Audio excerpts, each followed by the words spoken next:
No, no, court has said, okay, this is Supreme Court. Whatever, we are bound by the order or, of this. Supreme Court has not said that the High Court has no power to hear and etc. Not said.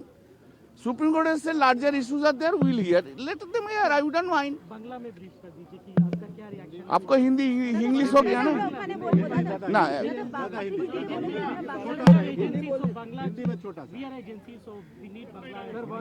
Bangla में उधर जाना होगा हमारा Ajay Bangla Bangla I have no objection but your Bangla your आपको Bangla counter part सब उधर है तो आपको बांग्ला के लिए उधर जाना सुनो इधर इधर सुनिए सुनिए ना इधर इधर आप लोग का बीजेपी स्टेट का है उधर का नॉन बीजेपी स्टेट का है हमको जाना होगा ना हाँ बोलिए सुनिए लिसन ये थोड़ा ये मैटर में आज जो नोटिस हुआ है और नोटिस किया है ईडी का जो रिट पिटीशन फाइल किया और लोग का ऑफिसर का रिट पिटीशन फाइल किया उसमें नोटिस हुआ है और उसमें जो 2 वीक्स का अंदर एफिडेविट देने के लिए बोला है 3 फरवरी matter will come for hearing इसका हियरिंग में आएंगे और स्टे किया है वो जो क्रिमिनल केस जो इनिशिएट किया है वेस्ट बंगाल कलकत्ता पुलिस ने उसको स्टे किया है So one question. हम बोलेंगे नहीं आप तो आप क्वेश्चन पूछिए हम चलते हैं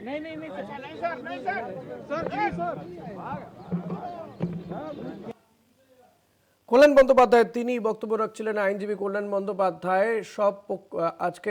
সুপ্রিম কোর্টে আইপ্যাকের যে মামলা সেই মামলা শুনানি ছিল ইডি যে তদন্ত করতে এসেছিল বা তল্লাশি চালায় আইপ্যাকে কর্ণধার প্রতীক জৈন এবং তার অফিসে আইপ্যাকের অফিসে তল্লাশি চালায় সে সময় মুখ্যমন্ত্রী মমতা বন্দ্যোপাধ্যায় উপস্থিত হন সেই মামলারই শুনানি ছিল এবং আজকে শুনানি হয়ে যাওয়ার পরে 2 সপ্তাহ পরে আবারও শুনানির দিন ধার্য করা হয়েছে কেন্দ্রীয় তদন্তকারী সংস্থার নির্বাচনে হস্তক্ষেপের অধিকার নেই এই পর্যবেক্ষণও দিয়েছে সুপ্রিম কোর্ট কিন্তু তাদের তদন্তের অধিকার রয়েছে বলে মনে করছে সুপ্রিম কোর্ট গোটা বিষয়টি নিয়ে আমরা কথা বলবো পীযূষকান্তি নাগ রয়েছেন আমার সঙ্গে এই মুহূর্তে পীযূষ ঠিক কি হলো আজকে সুপ্রিম কোর্টের শুনানিতে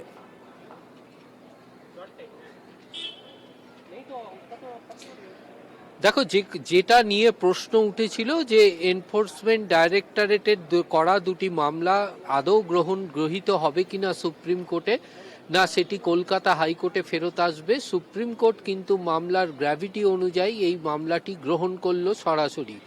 অর্থাৎ মামলার বিচার প্রক্রিয়া সুপ্রিম কোর্টেই হবে এই মামলার গ্রহণ করবার পরে সুপ্রিম কোর্টের নির্দেশ আজকের নির্দেশে সুপ্রিম কোর্ট পরিষ্কার জানিয়েছে যে প্রত্যেক পক্ষকে এই বিষয়ে হলফনামা এবং জবাবি হলফনামা দিতে হবে মামলাটি 2 সপ্তাহ পরে থাকবে শুনানির জন্য পাশাপাশি সুপ্রিম কোর্টে বেশ কিছু অন্তর্বর্তীকালীন নির্দেশিকা জারি করেছে নির্দেশিকায় পরিষ্কার বলা হয়েছে যে এই প্রতীক জৈনের বাড়ি এবং আইপ্যাকের অফিস সংলগ্ন এলাকার সমস্ত সিসিটিভি ফুটেজ সংরক্ষিত করতে হবে এবং সেই সংরক্ষণ শুধুমাত্র যে অফিসে তল্লাশি চলেছে তা নয় ওই এলাকার সমস্ত সিসিটিভি ফুটেজ সংরক্ষিত করতে হবে পাশাপাশি সুপ্রিম কোর্টের বিচারপতি প্রশান্ত কুমার মিশ্রের আরও নির্দেশ যে শেক্সপিয়ার সরণি থানা এবং ইলেকট্রনিক্স সরণি থানায় যে 4টি মোট এফআইআর দায়ের হয়েছিল সেই এফআইআর এর ওপর স্থগিতাদেশ বজায় থাকবে এই রায় যখন সুপ্রিম কোর্ট ঘোষণা করছিল সেই সময় আইনজীবী মনু সিংভি তিনি বারবার দাবি করেন যে স্থগিতাদেশ নয় রক্ষা কবচ দেওয়া হোক আপাতত কিন্তু বিচারপতি জানিয়ে দিয়েছেন যে এই ঘটনার সঙ্গে জড়িত যে পুলিশ সে কি করে তদন্ত করতে পারে তাই আদালত মনে করছে এই ঘটনার গুরুত্ব বুঝে এর ওপরে স্থগিতাদেশ দেওয়ার প্রয়োজন আজ এই মামলার রায় দিতে গিয়ে আদালত যে পর্যবেক্ষণ করেছে সেই পর্যবেক্ষণে আদালত লিপিবদ্ধ করেছে যে দেশের একটি নির্দিষ্ট আইন রয়েছে সেই আইন অনুযায়ী সকল সংস্থা তদন্তকারী সংস্থা থেকে শুরু করে সকলকেই কিন্তু চলতে হয় সেই আইন মেনে কিন্তু যখন দেখা যায় সেই আইন মেনে চলার ক্ষেত্রে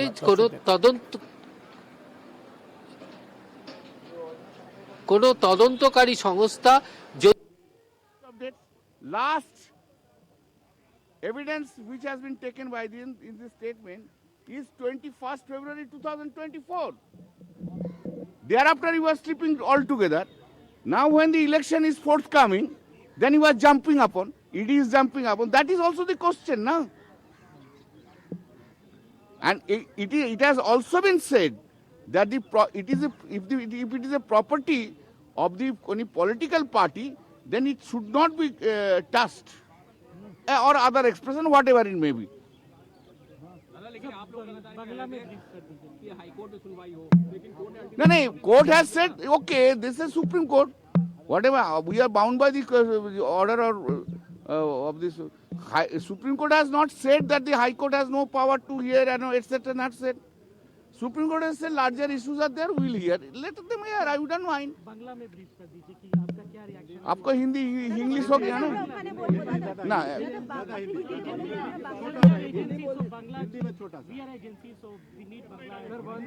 बांग्ला में उधर जाना होगा हमारा अरे Bangla I have no objection but your Bangla आपको बांग्ला काउंटर पार्ट सब उधर है तो आपको बांग्ला के लिए उधर जाना सुनो इधर सुनिए ना इधर आप लोग का बीजेपी स्टेट का है उधर का नॉन बीजेपी स्टेट का है हमको जाना होगा ना हाँ बोलिए सुनिए लिसन छोड़ আইপ্যাক মামলায় যেটা জানা যাচ্ছে যে ইডির বিরুদ্ধে যে এফআইআর করা হয়েছিল সেই এফআইআর গুলো খারিজ করে দেওয়া হয়েছে তার পাশাপাশি এক্ষেত্রে সুপ্রিম কোর্টের বক্তব্য যে কেন্দ্রীয় তদন্তকারী সংস্থার যেমন কোনো নির্বাচনে হস্তক্ষেপ করার অধিকার নেই কিন্তু তাদের তদন্তের অধিকার রয়েছে এর পাশাপাশি সুপ্রিম কোর্টের বক্তব্য বা পর্যবেক্ষণ সিসিটিভি ক্যামেরা এবং অন্যান্য ইলেকট্রনিক্স ডিভাইস যেগুলো আবেদনপত্রে উল্লেখ করা হয়েছে এবং তল্লাশি এলাকার সমস্ত ফুটেজ সংরক্ষণ করতে হবে বলে সুপ্রিম কোর্ট কিন্তু নির্দেশ দিয়েছে পীযূষ কান্তি নাগ রয়েছেন আমাদের সঙ্গে পীযূষ ইডির বিরুদ্ধে যে এফআইআর করা হয়েছিল সেই এফআইআর এর স্থগিতাদেশ দেওয়া হয়েছে এবং পাশাপাশি যে সমস্ত ফুটেজ নেওয়া বা সিসিটিভি ফুটেজ এই সমস্ত ফুটেজগুলোকে তল্লাশির সময় ফুটেজ সংরক্ষণ করার নির্দেশও দিয়েছে সুপ্রিম কোর্ট এই মামলাতে সুপ্রিম কোর্ট আর কি বলেছে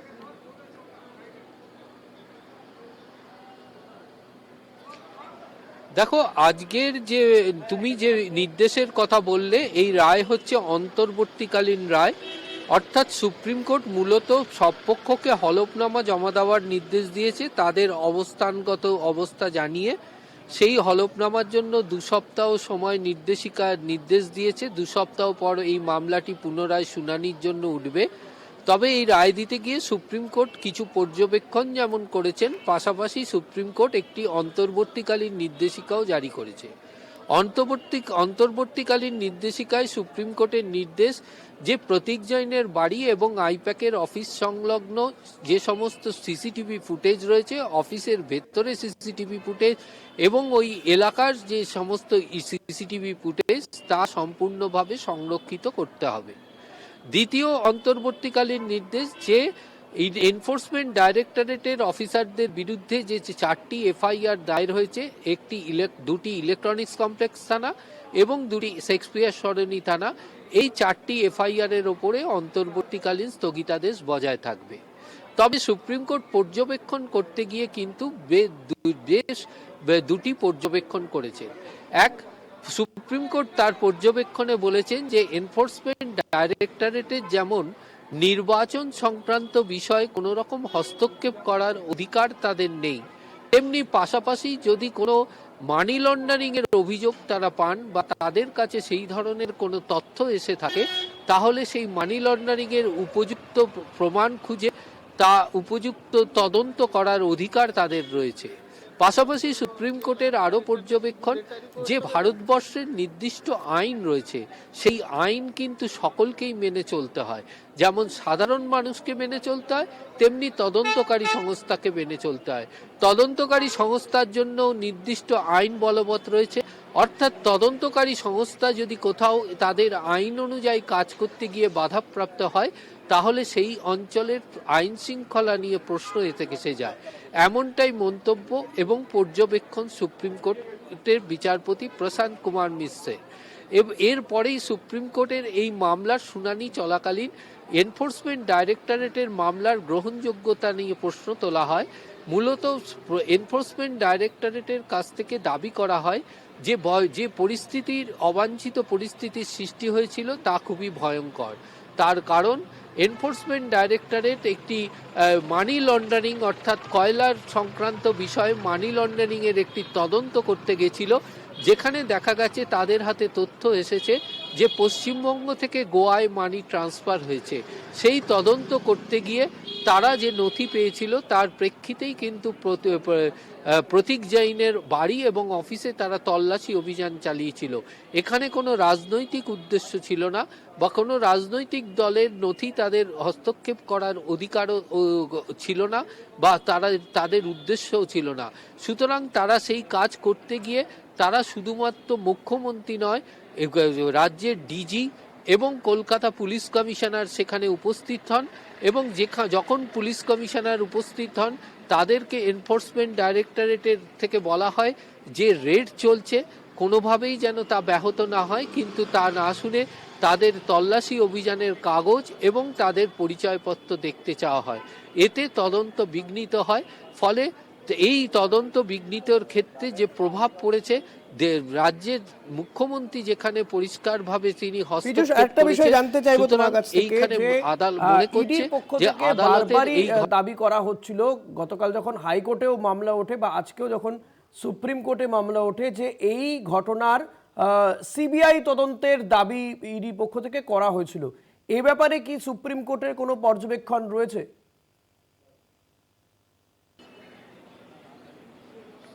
দেখো, তোমায় জানিয়ে রাখি, মূল মামলায় কিন্তু সুপ্রিম কোর্ট এখনো পর্যন্ত প্রবেশ করেনি। সুপ্রিম কোর্ট শুধুমাত্র অন্তর্বর্তীকালীন আদেশ দিয়েছে। যে কোনো মামলা দায়ের হওয়ার পর সেই মামলার যখন মূল মামলায় প্রবেশ করে তার আগে প্রত্যেক পক্ষকে, অর্থাৎ বাদী পক্ষ যখন মামলা দায়ের করে তখন বিবাদী পক্ষকে সেই মামলার প্রেক্ষিতে, অর্থাৎ তারা যে লিখিতভাবে যে আদালতের কাছে আবেদন জানিয়েছে তার প্রেক্ষিতে বিবাদী পক্ষের অবস্থান বা বিবাদী পক্ষের বক্তব্য জানিয়ে একটি লিখিত হলফনামা পেশ করতে হয়। যে হলফনামার নির্দেশিকাই আজকে জারি করেছে সুপ্রিম কোর্ট। পাশাপাশি সেই হলফনামা জমা দেওয়ার পর বাদী পক্ষ তার জবাবি হলফনামা দেয়, যেটাকে বলা হয় রিপ্লাই এফিডেভিট। অর্থাৎ সেই রিপ্লাই এফিডেভিট এই প্রক্রিয়া যখন সম্পন্ন হবে তখন যে এনফোর্সমেন্ট ডাইরেক্টরেটের যে মূল দাবি যেগুলো তারা করেছে, যে মুখ্য সচিবকে সাসপেন্ড, রাজীব কুমারকে সাসপেন্ড এবং পুলিশ আধিকারিকদের ওপর উপযুক্ত ব্যবস্থা এবং মুখ্যমন্ত্রী যে কাজ করেছেন তার বিষয়ে হস্তক্ষেপ, এই ধরনের এবং সিবিআই তদন্ত, এই যে বিভিন্ন যে দাবি তারা করেছেন, যে আবেদনে তারা প্রেয়ার রেখেছেন, যেটা প্রার্থনা করেছে আদালতের কাছে, সেই বিষয়টি কিন্তু তখন বিচার হবে সেই হলফনামার প্রক্রিয়া সম্পন্ন হবার পর, যখন সেই মামলার মূল শুনানিতে ঢুকবে। আজকে মূলত যে মামলার যে শুনানি হয়েছে তাতে মামলার গ্রহণযোগ্যতা আছে কিনা তার উপরে শুনানি হয়েছে। যখন বিচারপতি হলফনামা জমা দেওয়ার নির্দেশ দিলেন, এর থেকে ধরে নেওয়া হচ্ছে যে মামলার গ্রহণযোগ্যতাকে প্রাধান্য দিয়েই বিচারপতি প্রশান্ত কুমার মিশ্রের বেঞ্চ তারা কিন্তু মামলা গৃহীত হয়েছে সুপ্রিম কোর্টে এবং তারই প্রেক্ষিতে তিনি হলফনামা জমা দেওয়ার নির্দেশ দিয়েছেন। এবং ওই আবেদনে বেশ কিছু অন্তর্বর্তীকালীন নির্দেশিকা জারির যে আবেদন ছিল তার প্রেক্ষিতেই কিন্তু ওই সিসিটিভি ফুটেজ সংরক্ষণ এবং এফআইআর এর ওপরে স্থগিতাদেশ, এই দুটি বিষয় কিন্তু অন্তর্বর্তীকালীন নির্দেশিকা সুপ্রিম কোর্ট জারি করেছে। মূল সিবিআই তদন্তের বিষয়টি সম্পূর্ণভাবে বিচার্য বিষয় হিসাবেই রইল। সেই বিষয়টি বিচার হবে সমস্ত পক্ষের হলফনামা জমা দেওয়ার প্রক্রিয়া সম্পন্ন হবার পর, যখন মূল মামলার বিচার কার্য হবে তারপরে সেই শুনানি শেষেই কিন্তু বিচারপতিরা এ বিষয়ে সিদ্ধান্ত গ্রহণ করবেন। ঋষি, পীযূষ, এই ক্ষেত্রে একটা বিষয় জানতে চাইবো, এই যে চারটি এফআইআর করা হয়েছিল ইডির বিরুদ্ধে, এই 4টি এফআইআরে অন্তর্বর্তী স্থগিতাদেশ দেওয়ার কারণ হিসেবে কি ব্যাখ্যা সুপ্রিম কোর্টের এক্ষেত্রে? এবং এর সঙ্গে আরেকটা বিষয় একটু তোমার কাছ থেকে জেনে নিতে চাইবো, যে যেখানে বলা হচ্ছিল আইনজীবীদের পক্ষ থেকে রাজ্য সরকারের যে ভোটের মুখে মুখে এই তল্লাশি কেন, মামলাটি আজ থেকে 2-2.5 বছর আগেকার মামলা, তাহলে এই ভোটের মুখে তল্লাশি কেন? এক্ষেত্রে ইডির আইনজীবীর বা কি বক্তব্য ছিল শুনানি পর্বে?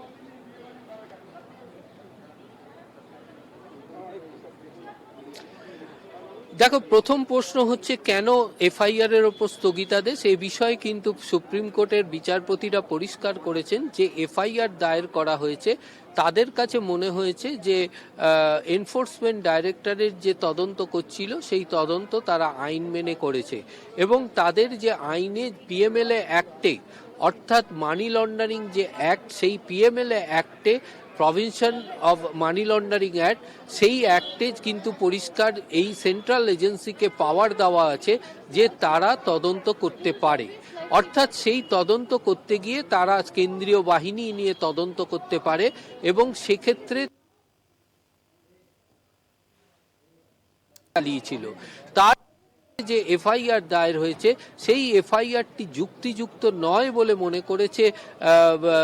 Supreme court. এখানে একটি প্রশ্ন উঠেছে, যখন মনু সিংভি বিচারপতির কাছে বারবার দাবি করেন যে এটিকে স্থগিতাদেশ না দিয়ে তাদেরকে রক্ষা কবচ দেওয়া হোক, কিন্তু সেখানে বিচারপতি মন্তব্য করেছেন, মন্তব্য থেকেই পরিষ্কার, যেহেতু এই ঘটনার সঙ্গে পুলিশ কমিশনার এবং এলাকার বিভিন্ন পুলিশ প্রশাসন জড়িত রয়েছে, অর্থাৎ তাদের উপস্থিতিতেই এই ঘটনাটি ঘটেছে, সুতরাং এই এফআইআর এর তদন্ত কিন্তু তারাই করবে। অর্থাৎ সেই তদন্তের যেহেতু সেই পুলিশের অধীনেই থাকবে, তাই সুপ্রিম কোর্ট এটির ওপরে স্থগিতাদেশ জারি করেছে। দ্বিতীয় প্রশ্ন হচ্ছে যে কেন তাদেরকে সিবিআই বা কেন এই ভোটের মুখে এই তল্লাশি অভিযান। দেখো, পিএমএল এর, হ্যাঁ দেখো, তোমাকে এই বিষয়ে বলে রাখি যে সুপ্রিম এনফোর্সমেন্ট ডাইরেক্টরেটের তরফ থেকে যেটা বলা হয়েছে যে পিএমএলএ অ্যাক্টের তদন্ত যখন চলে, সেই তদন্তের একটি নির্দিষ্ট কোনো সময়সীমা কিন্তু থাকে না। যদি সেই প্রশ্ন কিন্তু তুলেছে যে আইনজীবী কপিল সিব্বাল, যে 2024-এ যেখানে বলা হচ্ছে যে এই তদন্ত শেষ হয়ে গেছে বা তদন্তে কোনো আর মেটেরিয়াল নেই, কিন্তু 2026-এ এসে ফের তদন্ত। এখানে তাদের এনফোর্সমেন্ট ডাইরেক্টরেটের দাবি ছিল যে মানি লন্ডারিং অ্যাক্ট অর্থাৎ পিএমএলএ অ্যাক্টে যদি কোনো তথ্য নতুনভাবে আসে, তাহলে সেক্ষেত্রে কিন্তু সেই এনফোর্সমেন্ট ডাইরেক্টরেট বা সেন্ট্রাল এজেন্সিগুলো তারা ফের তদন্ত করতে পারে। তুমি সাধারণত দেখে থাকবে যে এই ধরনের কেন্দ্রীয় তদন্তকারী সংস্থা যখন তদন্ত করে চার্জশিট জমা দেয়, সেই চার্জশিটের শেষ লাইনে লেখা থাকে ফার্দার ইনভেস্টিগেশন রিকোয়ার্ড, অর্থাৎ পুনরায় তদন্ত চলছে এবং তাই জন্য তারা তদন্ত করছে। এইটাই কিন্তু হচ্ছে আইনের ভাগ, অর্থাৎ সেই যে বিষয়টি লেখা থাকে এতে কিন্তু তারা যে কোনো সময় যে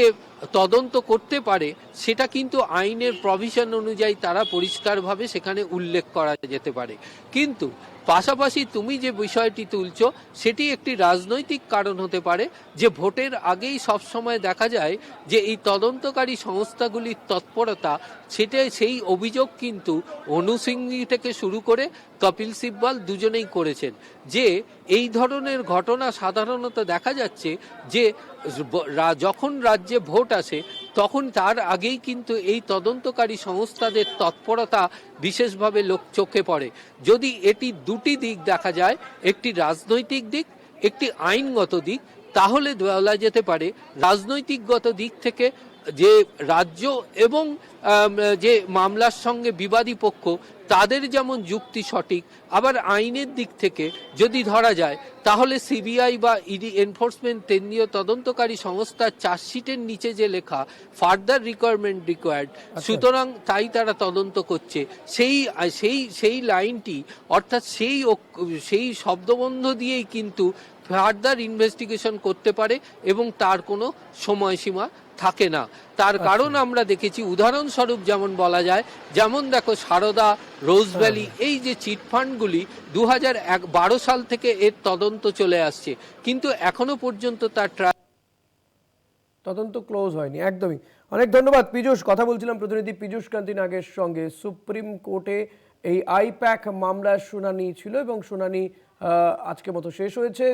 পরবর্তী শুনানি 2 সপ্তাহ পরে ইডির বিরুদ্ধে যে 4টি এফআইআর হয়েছিল সেই এফআইআরে অন্তর্বর্তী স্থগিতাদেশ দিয়েছে সুপ্রিম কোর্ট। সব পক্ষকে হলফনামা জমা দিতে বলা হয়েছে এবং তল্লাশির সময় সমস্ত ফুটেজ, সিসি ক্যামেরার সমস্ত ফুটেজ সংরক্ষিত করতে হবে বলে নির্দেশ সুপ্রিম কোর্টের।